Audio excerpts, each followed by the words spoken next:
Muy buenos días, Dios te bendiga, Dios te guarde, que el Todopoderoso guarde tu vida y la proteja donde quiera que te encuentre, que sea Él bendiciéndola como solo Él sabe hacerlo. Ya hoy finalizando nuestra semana, iniciando con el fin de semana, hoy viernes compartimos lo que es la última palabra de la semana. Recuerden que estamos en las cartas de salvación.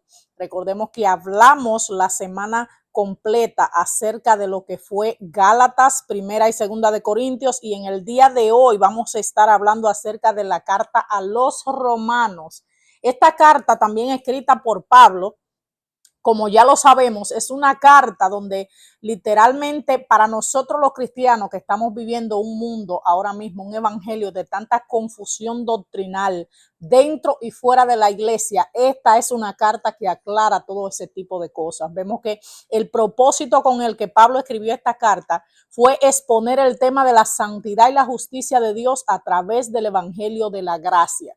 Y la palabra nos dice en Romanos 1, capítulo 1, versículo 16, Romano 1, 16, porque no me avergüenzo del evangelio, porque es poder de Dios para salvación a todo aquel que cree, al judío primeramente y también al griego. En esta carta vemos cómo la defensa se nota bastante en lo que es la contradicción que había en ese tiempo acerca de los privilegios del judío, los privilegios del gentil. ¿Cómo va a suceder esto ahora que nosotros, el pueblo de Dios, el pueblo escogido, solamente nosotros teníamos salvación y ahora resulta que la salvación no era para nosotros nada más, sino que Dios tenía también un plan para los gentiles? En esta carta vemos este problema que había, que Pablo trata acerca de ese problema. Es la carta más extensa, más larga del Nuevo Testamento. Vemos que siendo Roma una ciudad tan famosa y tan conocida, al igual que otras más como literalmente la capital del pecado, esta epístola trata el tema de la justificación que viene por la fe en Jesús. Y dice bien claro en Romanos 4:13, porque no por la ley fue dada a Abraham y a su descendencia la promesa de que sería heredero del mundo, sino por la fe, por la justicia de la fe. Recordemos que la palabra misma también nos dice que esto no es por vista, que es por fe. Y esa herencia que le dieron a Abraham fue literalmente por la fe en nuestro Dios Todopoderoso, porque vemos que es conocido incluso como el Padre de la fe.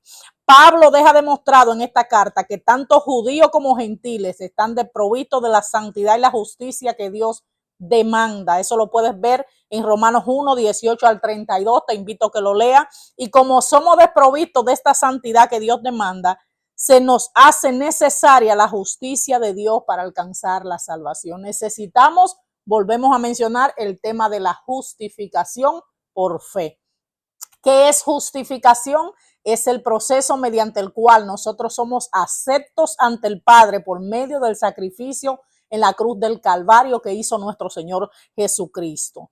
En esta iglesia también vemos que Pablo escribió porque había una mayoría de gentiles y una minoría de judíos. Entonces no había derecho para los judíos y el plan de salvación para los gentiles. Entonces había una contradicción bastante grande entre ellos y Pablo le dice en esta carta que trató de corregir ciertos problemas en la iglesia con relación a las actitudes equivocadas entre los judíos y entre los gentiles.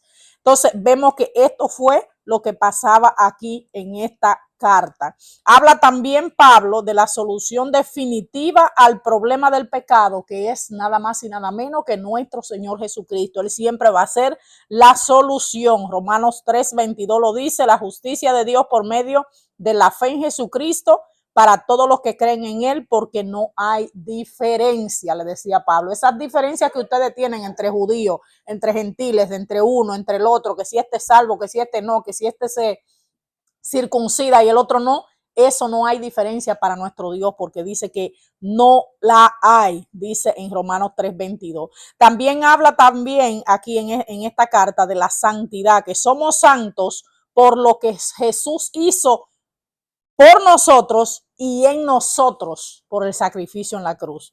Es una santidad progresiva lo que nosotros vivimos y hay mucha gente que tiene que irse a esta carta para que entienda por qué a veces vemos personas que presionan al otro para que traiga un cambio a su vida cuando llegan los caminos del Señor, y debemos entender que ese es trabajo del Espíritu Santo, porque hay una santidad que es progresiva. ¿Qué quiere decir progresiva? Que es de paso a paso. Hay personas que el Señor le corta todo de forma radical y hay otros que el Señor lo lleva en un proceso diferente o más lento. Vemos aquí que también hay un contraste entre lo que es esclavos del pecado, y lo dice Romanos 6:17, que te invito a que lo lea, y la diferencia entre ser esclavos de Jesucristo, como dice Romanos 6:18, que dice: y libertados del pecado, viniste a ser siervos de la justicia. Así es que Dios te bendiga y te guarde en esta hermosa mañana, que Dios bendiga tu día y que pases un excelente fin de semana. Bendiciones.